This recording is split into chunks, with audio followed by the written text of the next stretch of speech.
ये जो बिल्डिंग देख रहे हैं खपरेल का, हाँ। इसमें छात्र विवाह संघर्ष वाहिनी का हम लोग का मुख्यालय था।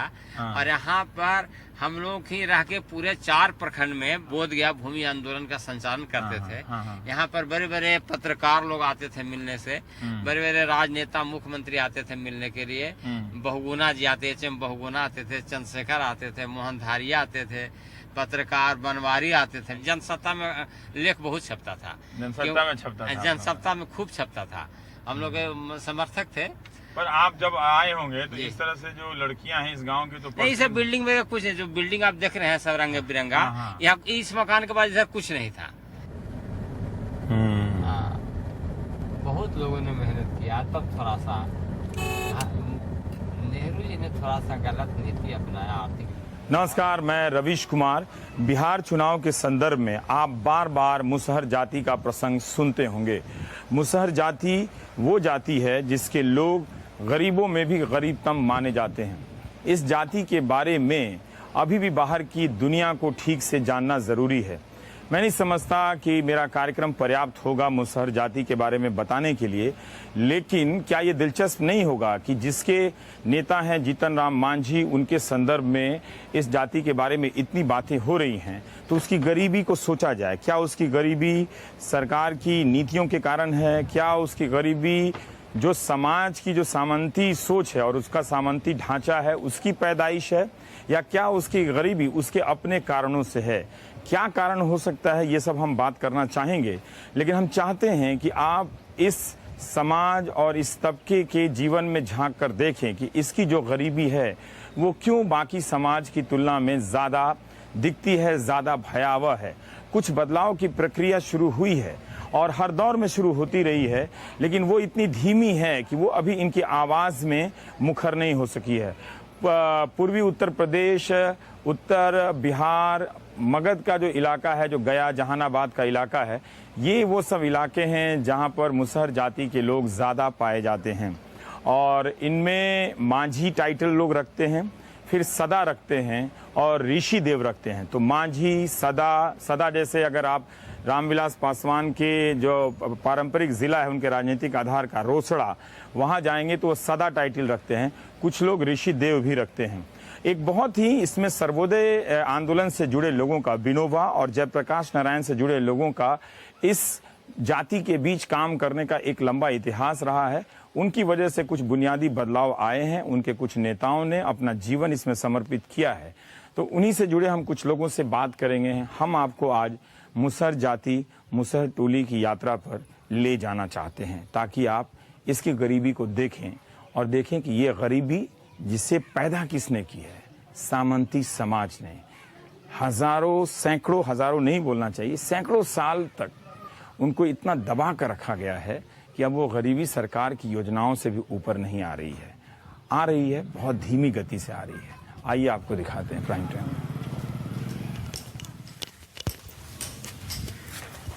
प्रणाम नितिन, आइए हम आपको मिलवा दें। आप टी उपेंद्र हैं और आप भूदान आंदोलन से जुड़े हुए हैं। और ये आंदोलन क्या है, मतलब ये भूदान?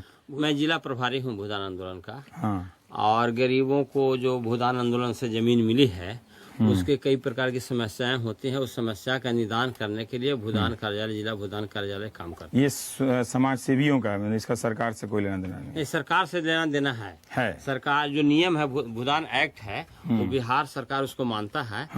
मानती है जी। और उसके अनुसार से उसको भी व्यवहार करना पड़ता है। और कुछ सहयोग, पैसे का सहयोग भी बिहार सरकार द्वारा होता है। बहुत कम मिलता है लोगों को, लेकिन मूवमेंट में तो ज्यादा पैसे की अपेक्षा भी नहीं होती है। तो उपेंद्र जी, जब हम अपने बचपन की स्मृतियों में जब जो हमने जाना है और मुसहर टोली के बारे में, तो वहाँ तो बिल्कुल घर भी नहीं था।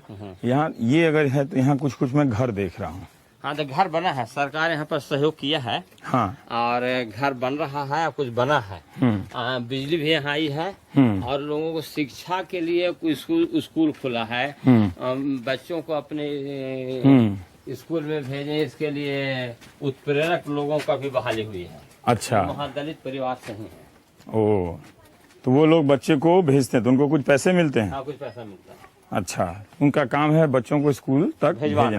हाँ। तो ये था जो एकदम घर नहीं था, तो ये घर कुछ खड़ा हुआ दिखता है। हाँ, लेकिन फिर भी घर ही दिखता है ना। गरीबी तो गरीबी तो है, है ना। हाँ। गरीबी दूर करने की दिशा में सरकार कुछ प्रयत्नशील है। हाँ, ऐसा पर नहीं। इसके गरीबी के क्या कारण रहे हैं? गरीबी के कारण तो मुख्य रूप से है कि यहाँ पर जो किसानों को अनाज मिलता है उसका कीमत नहीं है। अगर हमारे दर्शक जानना चाहे तो उन्हें क्या बताया जाए मुसहर जाति के बारे में? कि मुसहर जाति इस देश के बारे में कहें तो आदि मूल बासिंदा है। हाँ, इतना शोषण इनको किया गया, इनको इतना दबा के रखा गया है समाज में, और इतना पिछड़ गए हैं। तो इधर लोग इनको अगर समाज से या सरकार से मदद भी मिलती है तो बहुत थोड़ा थोड़ा करके ऊपर उठते हैं, और थोड़ा थोड़ा ऊपर उठ भी रहे हैं। थोड़ा थोड़ा उठ रहे हैं। नहीं, उठ रहे हैं। ये उठने की प्रक्रिया इतनी धीमी क्यों है? जो आदमी बहुत ज्यादा रोगग्रस्त अगर होता है तो उसको तो समय उसको माने रिकवर करने में समय लगता है, उसको पूर्व स्थिति आने में समय लगता है। उसी प्रकार से इनको इतना दबाया हुआ है कि ये उनको सबके बराबर आने में बहुत समय लगेगा। और अब ये लोग थोड़ा बच्चे पढ़ भी रहे हैं, कुछ नौकरी भी कर रहे हैं, कुछ दूसरे शहरों में भी जा रहे हैं। हाँ। तो बदली है तो इनके जीवन में भी बदला है। और ये थोड़ा सा वो मजबूत स्थिति में अपने को पा रहे हैं कि अब थोड़ा सा परिवर्तन हुआ। बंधु वाला मजदूरी जो था वो खत्म हुआ, उस पर बैन लगा, तभी थोड़ा सा वो ठीक ठाक हो जितिन, हाँ, तो ये बच्चे लोग मतलब अभी स्कूल में नहीं जा रहे? नहीं, स्कूल में जाते हैं। हाँ, कुछ बच्चे जाते हैं, कुछ नहीं जाते हैं। हाँ, अच्छा, स्कूल में जाते हैं तो शिक्षक भी लापरवाह है। हाँ, शिक्षक को इनको सरकार महत्व नहीं भी- देता। हाँ, महत्व नहीं देता। नहीं, इनके लिए ही स्कूल बनाया जाता है। अच्छा। लेकिन शिक्षक जो हैं सो कुछ ऊपर कास्ट के लोग हैं, तो आता है तो पढ़ाता ही नहीं ठीक से। किसी दिन आया, किसी दिन नहीं आया, और आधे टाइम में पढ़ाया, आधे टाइम में छुट्टी कर दिया, तो बच्चे फिर इधर खेलते कूदते रहते हैं। इसलिए इस जाति में आवाज सुनाई नहीं देती है। इसके लोग स्थानीय स्तर पर इनका नेतृत्व नजर नहीं आता। हालांकि इस बार तो 3-3 नेताओं की आवाज आ रही है। पर उपेंद्र जी, एक बात बताइएगा कि जब संघर्ष वाहिनी जेपी ने जो बनाई और आप लोग इस इलाके में आए, तो इतना आसान था लोगों को करना, या फिर सामंती जो जमीन जायदाद वाले लोगों थे उनसे टकराव भी हुआ? आसान तो थी ही नहीं, इतना भयंकर था कि हम लोग गांव में जब संगठन बनाने जाते थे, पटना यूनिवर्सिटी के कुछ लड़कियां भी हमारे साथ थी, कंचन, नूतन वगैरह, उनके शरीर पर थूक फेंक देता था। ये महंत के लोग मारता पीटता था, हत्या भी करवाता था, जेल भेजवा देता था। इतना भयंकर टेरर था। लेकिन हम लोग हार नहीं माने और संघर्ष करते रहे, संगठन बनाते रहे। और जब संगठन बना दिया तो गलती मठ ने क्या किया कि यहीं बगल में है मस्तूपुर, वहाँ पर 2 लोगों की हत्या कर दिया। कचहरी चलता था हाँ, अपना कचहरी चलता था, अपना कोर्ट चलता था। अपना कोर्ट चलता था, कचहरी चलता था, जिसमें गुंडे, सोहदे, लठैत, बंदूकधारी, हाथी भी रहता था। लक्ष्मी प्रखंड में 200 गाय होता था, 200 गायें थी। उसको हम लोगों ने, गांव के लोगों ने ही उसको वितरण कर दिया, उसको ढा दिया, ये फसल को काट दिया, और सरकार आई तो उसको वितरण किया। हमने दशरथ मांझी फिल्म में भी देखी है कि जब दशरथ मांझी आ रहा है तो देखता है कि एक मुसहर है, उसका नाखून खींच रहा है और काट रहा है। तो उसी तरह की कचहरी की आप कल्पना उससे जोड़ सकते हैं? हाँ, बिल्कुल बिल्कुल। जो लठैत जातियां थी यहाँ का, खास करके राजपूत, भूमिहार, यादव, कहीं की कोई भी, उनको लठैत होते, उनके हाथ में बंदूक होता था, लाठी होता। एक पहलवान को 2 गाय भैंस दूध पीने के लिए होता था, उनकी सुरक्षा करता था। यहाँ का कलेक्टर और एसपी भी बोधगया मठ के अधीन चलता था, वो माने उसको नमस्कार करता था। तो वो गढ़ आपने तोड़ दिया। हाँ, पर ये बच्चे सर इतने गरीब दिख रहे हैं, तो आप कह रहे हैं कि सरकार ने इनको उत्प्रेरक रखा है कि कोई इनको स्कूल तक ले जाए, लेकिन फिर भी गरीबी तो अब भी दिख ही रही है। गरीबी दिख रही है, गरीबी धीरे धीरे जा रही है। गरीबी बिल्कुल गई नहीं है, गरीबी हालत तो बहुत। जयप्रकाश जी ने कहा था इस जाति के बारे में, भूया जाति के वहाँ के सब ह्यूमन है, उसको ह्यूमन नहीं माना था। जयप्रकाश जी ने आदमी नहीं मानता था। हाँ, नहीं। सब ह्यूमन कहा। एक समस्या नहीं, अनेक समस्या है, और बहुत गहरी समस्या है। उसका निदान जल्दी जल्दी में होना पर मुश्किल अब तो साफ सफाई है इन घरों में, एक ऊपर से तो हाँ, साफ सफाई दिखती है। जो बच्चियां पढ़ लिख रही हैं, बच्चे पढ़ लिख रहे हैं, वे दुनिया को देख रहे हैं, वो घर को अपना साफ सुथरा रख रहे हैं, कुछ बदलाव भी रहा है। ये स्कूल जाने से थोड़ा इनमें फर्क आया है लड़कियों में? नहीं, फर्क आया है। साइकिल जैसी योजनाओं से इनमें कोई फर्क आया या इन तक पहुंची नहीं ऐसी योजना? लड़कियों को बहुत फायदा हुआ है। लड़कियों को फायदा हुआ है। इधर आओ जरा, बुलाओ उसको। हाँ, तुम किस क्लास में पढ़ती हो? 10th क्लास में। तुमको साइकिल मिली है? नहीं मिली है, तो इसको तो मिली ही नहीं साइकिल। लेकिन मिलेगी अगला बार मिले। कितने क्लास में मिलती है? किस क्लास में मिलती है साइकिल? 9 क्लास में मिल जाती है, तो इसको साइकिल नहीं मिली। पैसा खा गया होगा मास्टर। हाँ, आपकी बेटी है ये? हैं? तो अब ये आप लोग थोड़ा बताइए ना कि कैसे बदलाव आया, पहले क्या था जब आप आई होंगी इस गांव में? तो नहीं बोली। गाँव में तो आए थे तो जैसे गरीबी हालत था या क्या था। सबके पास अभिव्यक्तियां नहीं होती हैं जिस तरह से हम लोगों के पास एक ट्रेनिंग होती है कि हालात को बयान करने के लिए, ये सुविधा सबके पास नहीं होती है। लेकिन आप अंदाज़ा कर सकते हैं, और हम लोग ये महसूस कर सकते थे कि जब हाल फिलहाल 7-8 साल पहले तक दरभंगा साइड के मुसहर टोली में मैं गया था, तो कपड़े नहीं थे ज़्यादा से, क्या स्त्री क्या पुरुष, मतलब किसी के पास ढंग के कपड़े नहीं थे। बच्चे तो कपड़े में थे ही नहीं। पर अब थोड़ा सा एक हल्का सा चेंज आ रहा है धीरे धीरे, है ना? द्वारिका सुंदरानी के भाषा में कहें तो बड़ा चेंज आ रहा है। द्वारिका सुंदरानी का हमने काफी नाम सुना था, अगर वो उनका दर्शन हो जाए, दर्शन होगा, मैं जरूर दिखा देना चाहता हूँ। स्कूल चलता है, उसमें मुसहर जाति के ही रखते हैं, टीचर भी और छात्र भी। हाँ, नहीं टीचर तो बाहर का रह सकता है, लेकिन छात्र मुसहर ही रहेगा, सिर्फ मुसहर ही रहेगा। बड़ी सेवा किया है उन्होंने, और करीब 1025-30 हजार मुसहर को उन्होंने पढ़ाया लिखाया। और ये 12 चट्टी से जो विधायिका है अभी, ज्योति मांझी, वो उसका पति ज्योति मांझी, उसका पति बालेश्वर मांझी, दोनों उनके स्कूल से पढ़े हुए हैं। तो एक राजनीतिक नेतृत्व मुसहर समाज में आया है। मैं पोस्टर देख रहा हूँ कि जैसे जीतन राम मांझी, उनका बेटा, उनका दामाद, अब ऐसे ही परिवार से पहले चरण में आएगा। अक्सर हम लोग परिवारवाद को सोचते हैं ऊपर से थोपा गया है, लेकिन इस तरह के गरीब समाज में परिवारवाद को आपको दूसरे नजरिए से भी देखना चाहिए कि एक आदमी निकलता है और वो समाज इतना बड़ा है कि तब तक वो ऊपर आएगा, कोई नेता बनेगा, तब तक वो जगह वो अपने परिवार के लोगों से ही भरता है। तो आपको दोनों बातों को मिलाकर देखना पड़ेगा कि जैसे द्वारिका सुंदरानी का आपने उदाहरण दिया था, ये उनकी एक कामयाबी है कि उन्होंने जिन बच्चों को पढ़ाया उनमें से 2 नेता बने। और अभी भी कई निर्दलीय मांझी नाम का देख रहा हूं, तो ये एक सुखद संकेत है कि इस समाज में एक तरह से एक आवाज उठाने वाले लोग अब हो रहे हैं, जो इसकी संख्या का लाभ उठाकर अपनी ताकत को पहचान रहे हैं।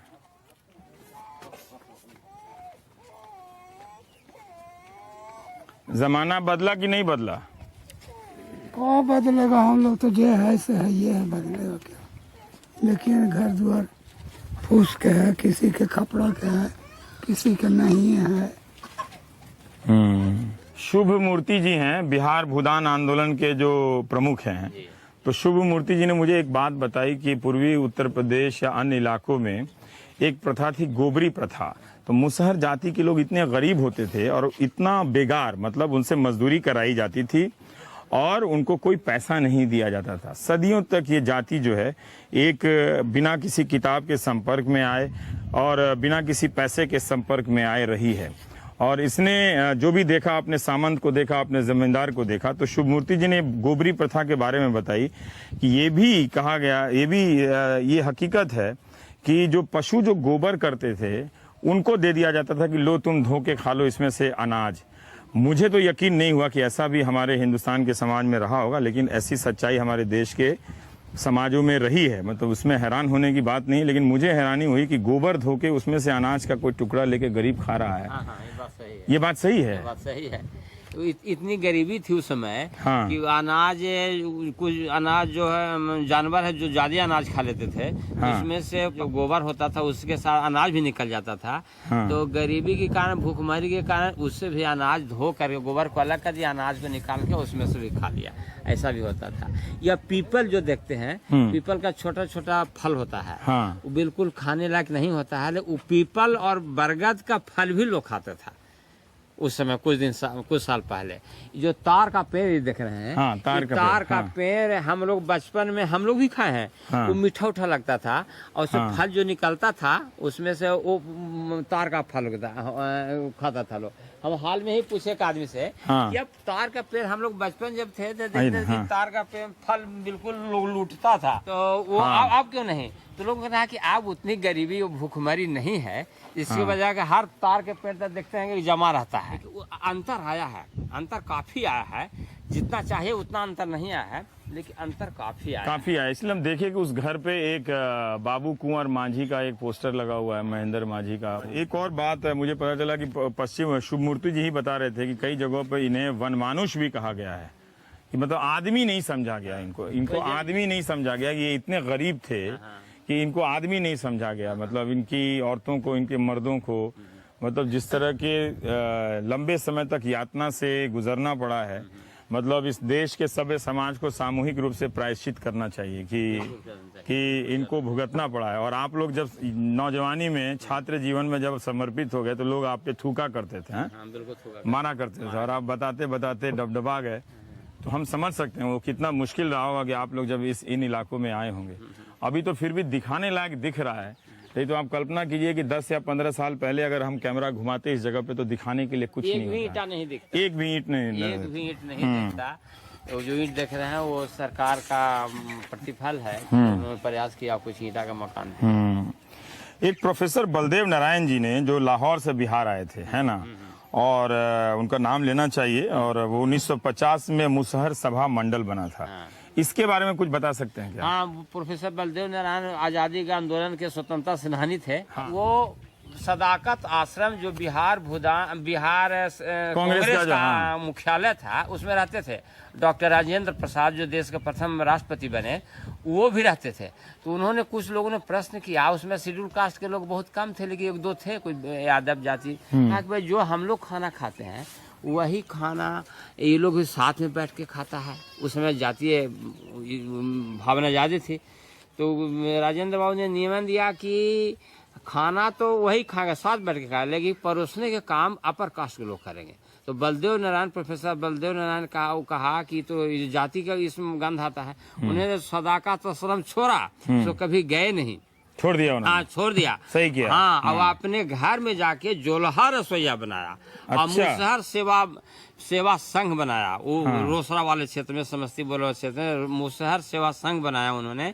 और उस समय हमको लगता है कि इस देश में मुसहरों के प्रति जागरूकता सबसे किसी में आई होगी, एक दो लोगों में, या पहला वो आदमी होगा जो मुसहरों के प्रति सचेत होंगे। और आज बलदेव जी थे, बलदेव नारायण, उन्होंने वो मुसहरों के शिक्षा देने के लिए योजना उस समय बनाई थी।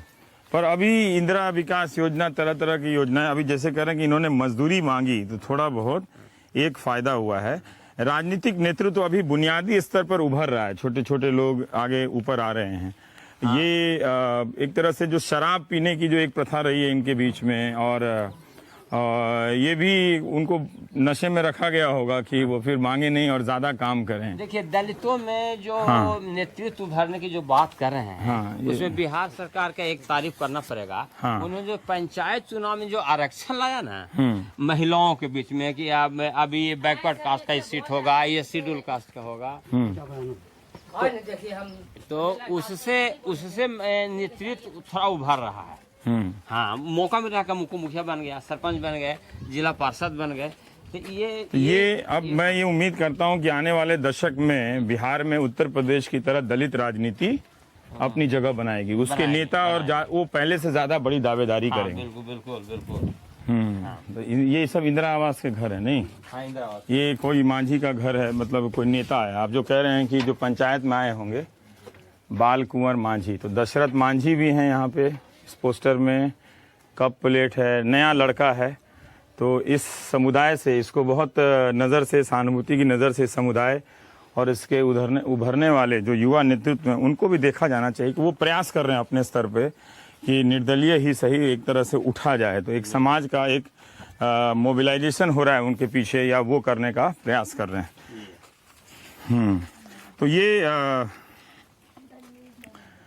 जो सदा है, इन लोगों के टाइटल्स क्या होते हैं, नामों के टाइटल्स? इनके टाइटल मांझी, हाँ। मंडल, हम्म। भूया, रिक्यासन, ये सब टाइटल मांझी लोगों का, भूया जाति के लोगों का होता है। सदा भी होता है, उत्तर बिहार में सदा भी होता है, ऋषिदेव भी होता है। सब एक ही वंश के लोग हैं, एक ही समुदाय के लोग हैं। विभिन्न जगहों पर थोड़ा सा टाइटल में परिवर्तन हुआ है। तो मैं ये उम्मीद करता हूँ कि ये कुछ बेहतर है। सभी मुसहर जाति के गांव सभी ऐसे नहीं होंगे, है ना? हाँ, अलग अभी अलग भी होगा। हाँ, अलग अलग होंगे। ये थोड़ा आप कह रहे हैं कि थोड़ा इसका स्तर अच्छा है, थोड़ा सा। नहीं तो हमारे दर्शकों को ये संदेश ना जाए कि अब काफी ये हो गया है। पहले गांव में जो दूसरी जातियां थी उनके घर ऐसे हुआ करते थे, हाँ, और वहां से वो पक्के हो गए। हाँ, लेकिन इनके इलाके में पक्का वही है जो इंदिरा आवास योजना वाला घर है। हाँ जी। नहीं, और कहीं कहीं शौचालय भी बना है, कहीं थोड़े थोड़े दूसरे रोजगार भी आ रहे हैं। इनको जानबूझ के खेत मजदूर बना के रखा गया, नहीं? हम गुलाम बना के रखा गया है, गुलाम की तरह बना के रखा गया था। अब तो थोड़ा अंतर आ रहा है, अब उसी स्थिति से निकल रहे हैं। पहली वाली स्थिति अब नहीं है। पर आप लोग जब आए होंगे उपेंद्र जी काम करने के लिए मुसहर समाज के बीच में, तो एक सामंती रोक अवरोध के अलावा मैंने उन्होंने रोका होगा, इस समाज में भी अपने से भीतर से उठने की वो जागरूकता नहीं रही होगी, नहीं? वो मरा हुआ था, इच्छा उनकी मरा हुआ था, हम लोगों ने पैदा किया। वो इनके कोई नहीं, वो तो सरकार माने थे। बोध गया मठ को सरकार मान लिया था, एक बिहार सरकार और एक बोध गया की सरकार, मठ की सरकार, ऐसा मान के लोग चलते थे। इसीलिए वो उनके खिलाफ में जाके हम कुछ अपना अधिकार की बात करें, ये बात ही नहीं थी। या ये फतह होगा इतना बड़ा किला, ये अनुमान नहीं था। हाँ।